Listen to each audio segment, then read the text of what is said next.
तो उनकी लीला हो रही है। जैसे राम ने लीला की तो कहाँ गए? जंगलों में चले, अयोध्या में नहीं रहे, गद्दी पर नहीं बैठे, रात तिलक होने जा रहा उसका परित्याग कर दिया, राजपाट छोड़ दिया, एकदम सब तो सीधे जंगल चले गए। जंगल चले गए, उनके गुरु ने राशि वस्त्र उतरवा दिए। आज तुम्हारे वस्त्र क्यों उतारे जा रहे हैं? तुम्हें लंगोटी लगाने का आदेश क्यों दिया जा रहा? वही परिवर्तन का वक्त बिल्कुल नजदीक। जिनसे काम कराना होता है उनको इस देश का आदेश दिया जाता है। भगवान राम, लक्ष्मण और सीता, इनके द्वारा काम होने को हुआ। गुरु वशिष्ठ जी ने ये आदेश दिया कि जंगल तो जा रहे हो, राशि कपड़े उतार के रख दीजिए, सिर से मुकुट उतारो और ये फकीरी भेष, ये धोती लंगोटी पहनो और सीधे जंगल चले। मैंने आपको कुर्ता पैजामा, कमीज, धोती, लुंगी और टोपी का आदेश दिया। ये परिवर्तन की निशानी है और जिनके द्वारा परिवर्तन होना है उन शक्तियों के बारे में आपको नहीं मालूम। वो शक्तियां परिवारों में रह रही और शक्तियों को खुद नहीं मालूम कि हम कोई शक्ति, और उनसे काम करा लिया जाएगा। जो इस परीक्षा में खरे उतरेंगे उन्हीं का तो इतिहास बनेगा, उन्हीं की पूजा होगी। इसलिए सीधे अपने गुरु वशिष्ठ का आदेश माना और सीधे जंगल चले गए। आपको जंगल तो नहीं भेजा जा रहा, घर गृहस्थी नहीं छुड़ाई जा रही, परिवार बच्चों से अलग नहीं किया जा रहा, लेकिन परिवर्तन की निशानी तो रखी जाएगी। नहीं तो लोग कलयुग के इतिहास को कैसे समझेंगे कि कलयुग का परिवर्तन कैसे हुआ था, उसकी क्या निशानी, क्या पहरावा था कि ऐसे फैशन परिस्थिति दुनिया में उन शक्तियों को एक सरलता, एक सरल आदेश दिया गया था कि तुम एकदम सादा जीवन और उच्च विचार, तुम्हारा जीवन बिल्कुल सादा साधारण होगा, तुम्हारी वेशभूषा भारतीय वेशभूषा होगी, तुम्हारा खान पान भारतीय होगा, तुम्हारी भाषा हिंदी और संस्कृत ये भारतीय, आगे आने वाले समय में हिंदी और संस्कृत में भारत का संविधान बनेगा। इसलिए आपको देखो विदेश में हिंदी भाषा अनिवार्य कर दी गई और तुम्हारे यहाँ अंग्रेजी अनिवार्य की। अंग्रेज चले गए, अंग्रेजियत छोड़ गए, जिसको तुम सिर पे लादे घूम रहे हो, बड़ा अहंकार करते हो। अरे अंग्रेजों को भगाने में कितनी कुर्बानी देनी पड़ी और तुम उसकी महिमा भूल गए हो। उनकी भाषा को अब भी सिरोधार किए और बड़े सम्मान के साथ, और अपनी मातृभाषा जो हिंदी और संस्कृत उसको आप भूल गए हो। आगे आने वाले समय में यही हिंदी और संस्कृत चलेगी और इसी से संविधान बनेगा और संविधान ये काश्तकार भूंजों तक हल जोतता होगा, संविधान उसको याद होगा। ये दोहा चौपाइयों में बनेगा, ये सब तुम्हारे सामने बना के तैयार कर दिया जाएगा। अरे शुरुआत तो करो, तुम्हें तो अभी शुरुआत कराई जा रही है कि ऐसे फैशन परिस्थिति दुनिया में आपको वो फैशन जो तुम्हारे चरित्र को गिराने वाला, मन बुद्धि चित्त को खराब करने वाला, शरीर को कमजोर करने वाला, इसलिए मतलब आपको उससे अलग किया जा रहा। वो वस्त्र धारण करो जिससे शरीर को प्रकृति का गुण, हवा और धूप मिल सके। ये शरीर इसी से पलता, हवा और धूप से, और दोनों इस समय नहीं मिलते। इतने मोटे कपड़े आप पहनते हो, ना हवा ना धूप, तरह तरह की चर्म रोग, तरह तरह की भीषण बीमारियां तुम्हारे पैदा हो रही, क्योंकि बाहर की शुद्ध हवा अंदर नहीं जाती है और अंदर की यानी विषैली गैस बाहर नहीं निकलती है, इसलिए बीमारियां आ रही है। और आपको नहीं मालूम कितने गंदे पदार्थों से ये तैयार किया जाता। तुम्हारी भांति वेशभूषा शुद्ध कपास पैदा की जाती और शुद्ध वो रुई और कॉटन उससे ये बनाया जाता। ये शरीर की गंदगी का शोषण करता है, शरीर को साफ करता है और शुद्ध हवा यानी शरीर के अंदर प्रवेश करता है। इसलिए आपको समय से भारतीय वेशभूषा का आदेश दिया गया कि आप लोग ये विदेशी खान पान, विदेशी वेशभूषा, विदेशी भाषा इसको का परित्याग करो, तब आपको भारतीयता की उपाधि मिलेगी। आप सच्चे भारतीय माने जाएंगे। नहीं आगे आने वाले दूरदर्शी समय में आपको भारतीय नहीं कहा जाएगा। वो समय आगे आ रहा है, इनको तो दिखाई नहीं दे रहा। ये स्वार्थ में डूब गए हैं, स्वार्थ में अंधे हो गए। इनको कुछ नहीं दिखाई दे रहा कि आगे कैसा समय आ रहा है। इनकी कोई दिव्य आंख थोड़ी खुली, ये शरीर की आंख नहीं खुली, उससे शुद्ध काम, सही काम, भले काम नहीं कर पा रहे, तो ये अंदर वाली आंख के बारे में जानते ही क्या। इनको तो उसका लेशमार्क भी पता नहीं है कि दिव्य आंख किसे कहते हैं, दिव्य कान किसे कहते हैं, ये कहाँ है, किसके द्वारा खुलती है, खोलने वाला कौन है, लाभ देने वाला कौन, इनको ये सब क्या पता। लेकिन आपको बताया जा रहा है। इसलिए ये परिवर्तन की, जब राजा राम ने राशि वर्ष फेंक दिया गुरु के आदेश पर, तो तुम्हें तो बहुत थोड़ा बस, छोटा बस, कम कीमत का, जब राजा के शरीर से वो उतरवा दिया गया, सिर से सोने का मुकुट उतरवा दिया गया और कहा कि धोती और लंगोटी में और रुकी में चले जाओ 14 वर्ष के लिए जमजम फिर। ये गुरु की महिमा है, ये गुरु का आदेश है, ये परिवर्तन की निशानी है। और परिवर्तन लाने के लिए गुरु का ये आदेश हमेशा रहा और रहेगा। बिना इस आदेश पालन के कोई शिष्य अपनी मर्यादा को कायम नहीं रख सकता, अपना इतिहास कभी नहीं बना सकता। ये उसके बस की बात नहीं। तो राजा राम ने राजा होकर एक झटके में गुरु आदेश पर साफ राशि कपड़े रेशम के साथ और ये सोने का मुकुट एकदम झटके से उतार के फेंक दिया और जटाजूट बदन पर, यानी जूट और जटाएं रख को सीधे जंगल चलेगा। आपके सामने एक आवाज इसकी भी लगाई गई थी 10, 11, 12 जून 1983 में। ये टाट बोरा फकीरी भेष बच्चा मेरे आदेश से धारण कर। ये परिवर्तन की निशानी है और हर युग की कहानी, हर युग में ये रही है। जब आप उसे नहीं समझ पाए, नहीं धारण कर पाए, जो धारण किए परीक्षा में वो भी नहीं ठीक पाए, तमाम ने उतार के फेंक दिया और पैरे घूम रहे और कहते कि वो महापुरुष खत्म हो गए। इनको ये भी शर्म नहीं आ रही, जिसके आदेश पर टाट बोरा पहना उसी के लिए कह रहे हो मर के चले गए, तो फिर इसको पहरे क्यों? अरे किसके आदेश पर? तुमने गुरु के आदेश पर पहरा, माँ बाप के आदेश पर, भाई पत्नी के आदेश पर नहीं पहरा था, गुरु के आदेश पर तुमने पहरा।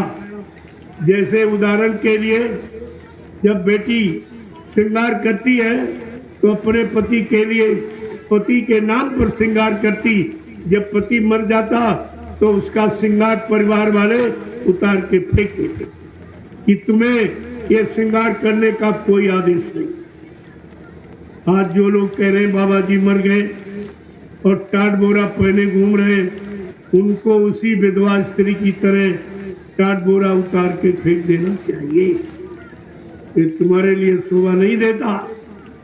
जिस गुरु ने पहराया और कहते गुरु मर गया तो तुमको टाट बोरा पहनने का कोई अधिकार नहीं, इसको उतार दीजिए।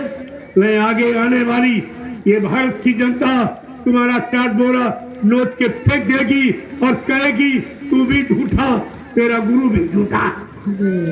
तुम्हारी मर्यादा गुरु से है, तुमने गुरु की महिमा पर कलंक लगाया है, गुरु की गौरव गरिमा तुमने समाप्त कर दी है, इसलिए तुम ये फकीरी भेष पहनने का तुमको अधिकार नहीं है। इसे उतार दीजिए हमारी प्रार्थना पर। जो ये कह रहे हैं कि बाबा जी चले गए और टाट बोरा पहने घूमे, इनको शर्म भी नहीं आती। जिसने पहराया तो क्या तुम पहरे पहरे बन के चले जाओ? तो टाट पहनने का मतलब क्या? बाबा जी ने तो कहा मैं टाट का इतिहास बनाऊंगा, टाट की पूजा कराऊंगा, तो तुम कहते हो मर के चले गए। तो टाट का इतिहास कौन बनाएगा? टाट की पूजा कौन कराएगा? ये तो गुरु के वचन आपको याद रखने ही चाहिए। टाट पहने घूम रहे हो तो याद कुछ एक भी वचन इनको नहीं मानो। इनका पहना सब निरर्थक। ये टाट नहीं पहना, गुरु आदेश पहना। टाट बोरा तो कोई पहन सकता, लेकिन आदेश किसने माना? आदेश किसने पहना है? बात तो असली ये है, अगर आदेश नहीं माना तो टाट बोरा क्या करे? ये क्या करेगा? महिमा तो आदेश पालन की। गुरु ने आदेश दिया है कि जब तक देश में अच्छी व्यवस्था नहीं आ जाएगी, सतयुग जैसी व्यवस्था नहीं आ जाएगी, सबको रोजी रोटी मिलने लगेगी और सबको महंगाई गरीबी समाप्त हो जाएगी, तब ये टाट बोरा शरीर से उतरेगा। ये संकल्पित वस्त्र है, संकल्प लेके पहरा गया। कहा कि हम सतयुग ला के दम दे। ये तुम्हें बताए देते हैं, ये टाट हमने पहना संकल्प लेकर। ये संकल्पित वस्त्र जो गुरु के आदेश पर संकल्प लेके 10, 11, 12 जून 1983 को दिल्ली वोट क्लब पर पहरा गया। तो ऐसा बोल गए, इनको कुछ नहीं मालूम। टाट की कोई महिमा नहीं है, टाट के बारे में कुछ जानते ही नहीं हो। अरे टाट नहीं पहरा, गुरु आदेश पहरा। अगर आदेश नहीं मानते हो तो टाट क्या करेगा? तुम्हें लंगोटी लगवाई गई, मैंने पूछा जब से तुमने लंगोटी लगाई कितने बच्चे पैदा किए? फिर लंगोटी लगाने का मतलब ही क्या था? वो तो संयम की निशानी है और संयम की लगाम है, कुछ नहीं। कोई भी काम नहीं किया। ये बोरा बोरा कुछ नहीं करेगा। अगर आपने संकल्प नहीं लिया, तपस्या कहा था बच्चा मैंने टाट तपस्या के लिए पहनाया, तो तपस्या में क्या क्या आया था?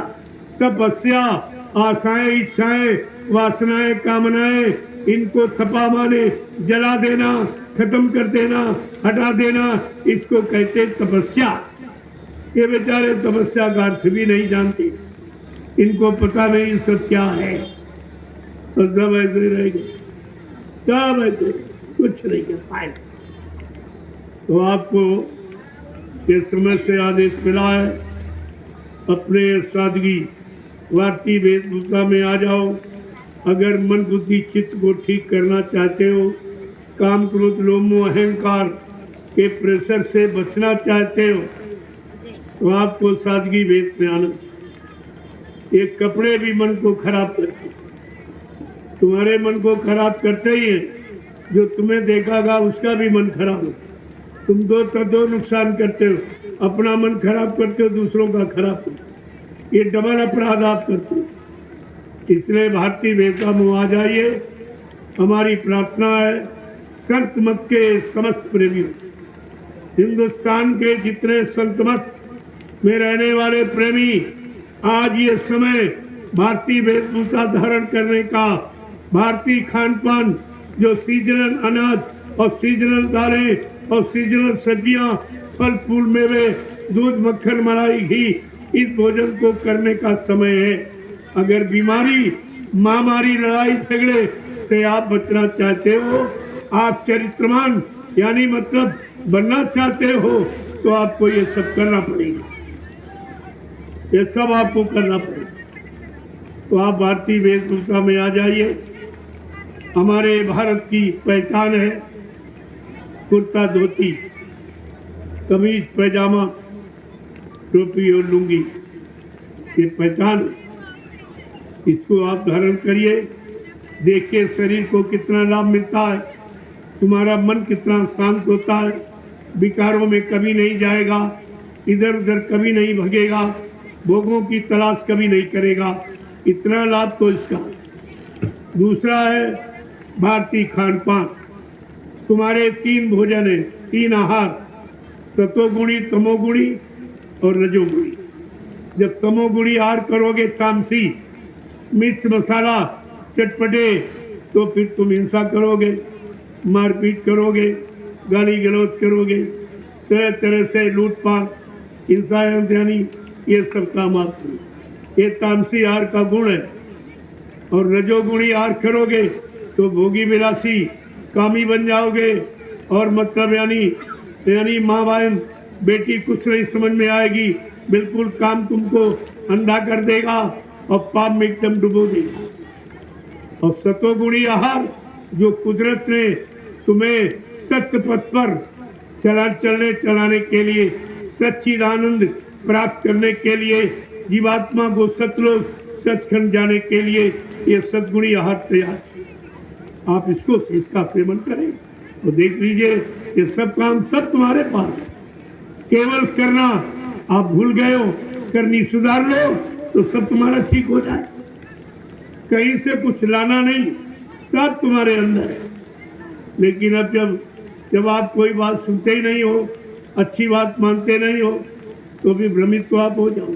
जब इसमें लोग आके भ्रमित हो गए, टाट बोरा पहनकर भ्रमित हो गए, गुरु के वचन नहीं मान पाए, आदेश का पालन नहीं कर पाए, तो फिर और लोगों की तो बातें मत करो। संत रविदास जी को ये सब देखकर कहना पड़ा। उनकी जीवात्मा की दिव्य आंख खुली थी, तो मीराबाई के गुरु थे, उन्होंने ये सब लिखा है भविष्यवाणी के गुरु। ऐसा समय आएगा, ये सब कहते हैं कि मतलब यानी ये खराब समय आ जाएगा। उस समय में नेता, मंत्री और अधिकारी ये कोई बचेंगे नहीं, इनको एक एक पाई का हिसाब देना पड़ेगा। ये भारत के गरीबों की, मजदूरों की, छोटे कर्मचारी अधिकारियों की, छोटे दुकानदार व्यापारियों की कमाई, जो टैक्स और महंगाई के रूप में, जीएसटी के रूप में जबरदस्ती इनसे वसूला गया, और ये सब उठाकर विदेशी बैंकों में अपने नाम से जमा कर। ये सोचते कोई जानता नहीं, अरे जो महात्मा जानते कोई नहीं जानते। तुम जब ले जा रहे थे तब भी देख रहे थे, तुमने जिस बैंक में जमा किया, बाबा जी ने क्या कहा, जिसको किस कोड नंबर पर, किस देश के किस बैंक में, किस खाते नंबर में तुमने कितना कितना पैसा जमा किया, वो महात्माओं की दृष्टि में सब एक एक पाई का हिसाब तुम्हें देना पड़ेगा। ये भारत देश, ये धार्मिक देश है। आप ये महात्माओं का देश, ये भगवान के यानी ये पैदा होने का और रहने का, काम करने का देश है ये तुम भूल गए हो। इससे आप बच नहीं सकते, और आपको बचने के लिए मैं पहले से आपसे आग्रह करता हूँ, प्रार्थना करता हूँ, इसे ले आओ तो भारत की गरीबी दूर हो। अगर ये देश विदेशों का पैसा आ जाए तो भारत में गरीबी नाम की कोई चीज, ये सोने की चिड़िया, इतिहास झूठा नहीं है, सोने की चिड़िया थी और है और रहेगी, इसे कोई मिटा नहीं सकता। इस बात को आप ध्यान में रखिए, ये सोने की चिड़िया थी, है और रहेगी, इसे कोई नहीं मिटा सकता। बाबा जी ने कहा मेरे पास भूमिका व्यवस्था है, मेरे पास योजना है, मैं समय से वो सब पैसा निकाल के ले आऊंगा, देश सेवा में लगाऊंगा। भारत में सतयुग दिखाई देगा, भारत में सतयुग दिखाई देगा। अरे ऐसे सतयुग नहीं आएगा, उसकी कोई न कोई भूमिका, कोई न कोई गुप्त योजना महापुरुषों के पास है, और सब लोग अपनी गुप्त रखते, और उन्होंने खोल के कह दिया जो विदेशी बैंकों में आपने लूटपाट के जमा किया उसको ले आइए, अभी वक्त है। नहीं लाओगे तो मेरे पास योजना है, मेरे पास भूमिका है, मैं उसको ले आऊंगा, देश सेवा में लगा दूंगा। ये भारत 7 पुश्त बैठ के खा सकता है, किसी को काम करने की जरूरत ही नहीं, इतना धन है। और ये कहते भारत गरीब हो गया, भीख मांग रहा, ये यहाँ से भीख मांग रहा, वहाँ से ले आ रहा, वहाँ से, ये सब देश को बदनाम किया जा रहा। भारत ऋषि मुनियों का देश है, संत महात्मा फकीरों का देश, अवतारी शक्ति यानी भगवान का देश, और भगवान के देश को तुम बदनाम कर रहे हो, तुम कंगाल बता रहे हो, तुम गरीब बता रहे हो। कम से कम खुद को विचार करो। अरे भगवान को तो न बदनाम करो। ये सब प्रेमियों, ये सब तुम्हारे सामने हुआ और होगा। इसलिए संत रविदास जी ने खोल के कहा, नेता मंत्री और अधिकारी एक दिन जान बचाना होगा भारी, ये छोड़ सब मैदान भगेंगे। प्रेमियों, अब ये भगने वाले, इसलिए अपने अपने घोंसले विदेशों में बना रखे। लेकिन इनको तो मालूम नहीं है कि भारत में अवतारी शक्ति का जन्म हो गया। वो अवतार समय का इतना महान, जो कभी नहीं हुआ वो करके दिखाएगा, जो कोई नहीं कर पाया वो करके दिखाएगा, किसी ने दिया नहीं और सबको दे के मानेगा। तो ऐसा है अवतार।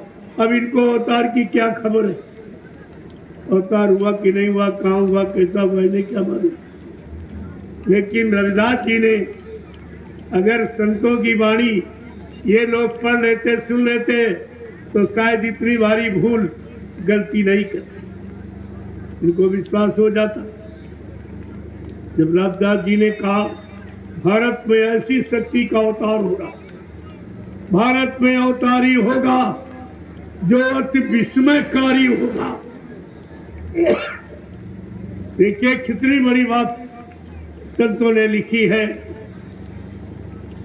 भारत में अवतारी होगा जो अति विस्मयकारी होगा, वो ज्ञानी और विज्ञानी होगा, वो अद्भुत सेनानी होगा, अद्भुत अनोखा सेनानी।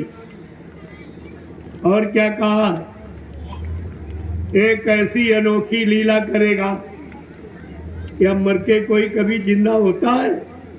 लेकिन वो महापुरुष क्या कह रहे हैं रविदास जी, अरे वो अनोखी शक्ति है, जीते जी कई बार मरेगा, कई बार उसके मरने की सूचना हिंदुस्तान में फैलाई जाएगी। वो मरना और जीना उसके हाथ में, जब चाहे जब जीवात्मा को निकाल ले और जब चाहे वापिस ले आए, ये उसके लिए खेल है, खेल। जीते जी कई बार मरेगा, छंदम भेष में वो विचरेगा, एक अनोखा भेष धारण करेगा और विचरण करेगा सबके सामने, लेकिन पहचान कोई नहीं पाएगा। छंदम भेष में वो विचरेगा। क्या कह रहे, तीनों ओर से होगा हमला, देश के अंदर धोई घपला, सबे तरफ कोहराम मचेगा, चारों तरफ कोहराम मचा हुआ, लड़ाइयाँ चारों तरफ छिल रही, सब लड़ने भिड़ने लगे। लेकिन भारत पर आंच नहीं आई, क्योंकि भारत पर अवतारी शक्ति का जन्म हुआ।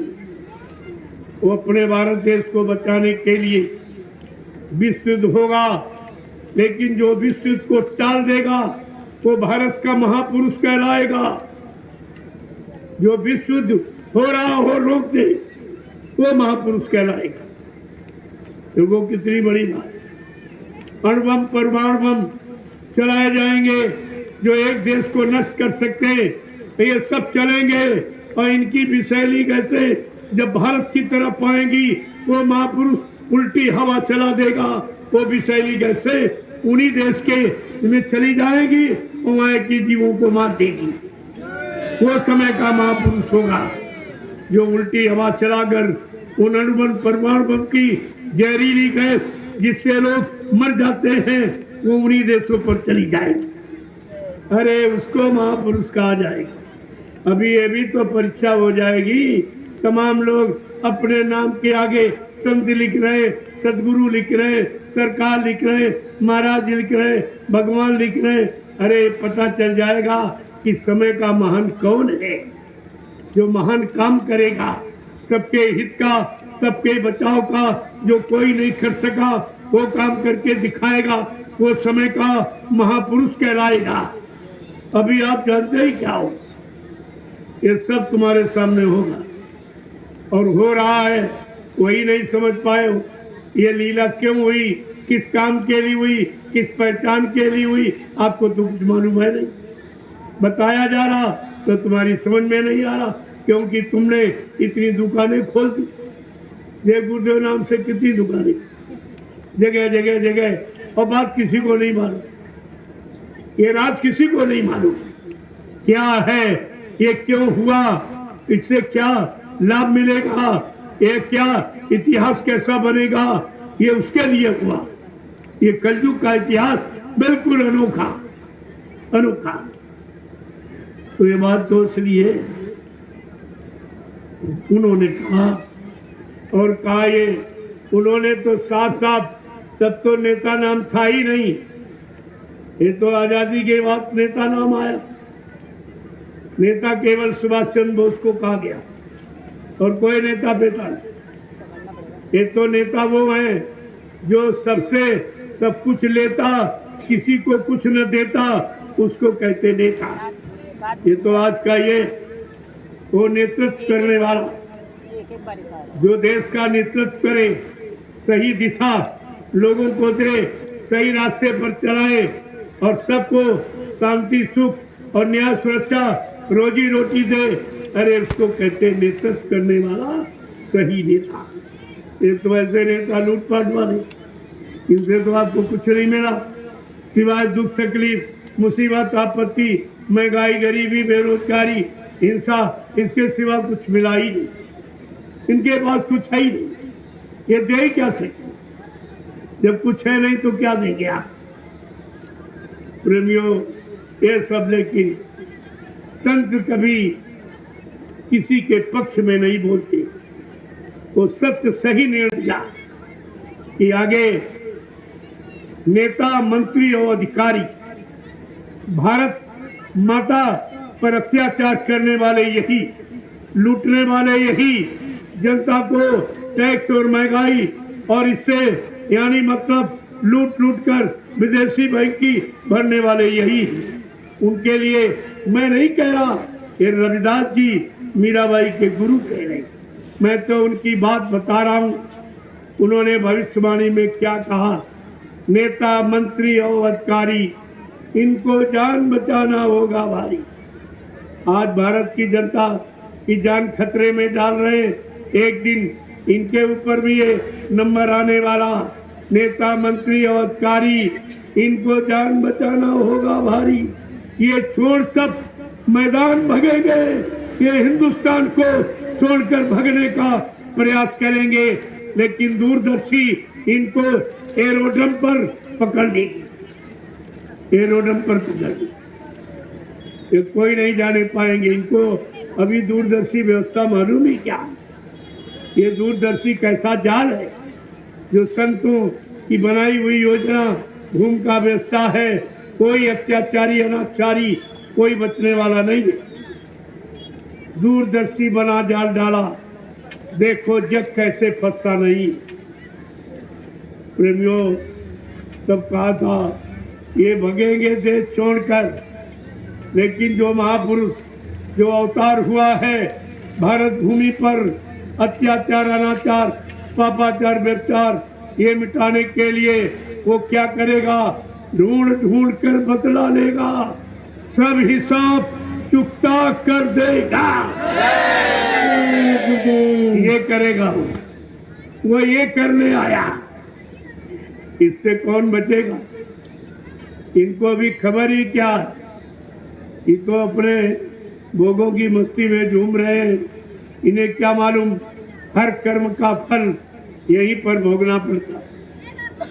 ये कर्म भूमि है, जो जो कर्म आपने किए हैं उसका फल तुमको मरने के पहले यही मिलेगा। मरने के बाद नहीं, यही मिलेगा, यही। सब देख लेना आप, ये कैसे रोते। आज भारत की जनता रो रही इनके अत्याचारों से, और कल वो समय आ रहा इनको भी रोना पड़ेगा। ऐसा नहीं, कर्म का फल भगवान कृष्ण को, राम को भोगना पड़ा। ऐ इंसान, तू किस गफलत में है, तुझे भी अपने अच्छे बुरे पाप कर्म का फल भोगना पड़ेगा। जय गुरुदेव।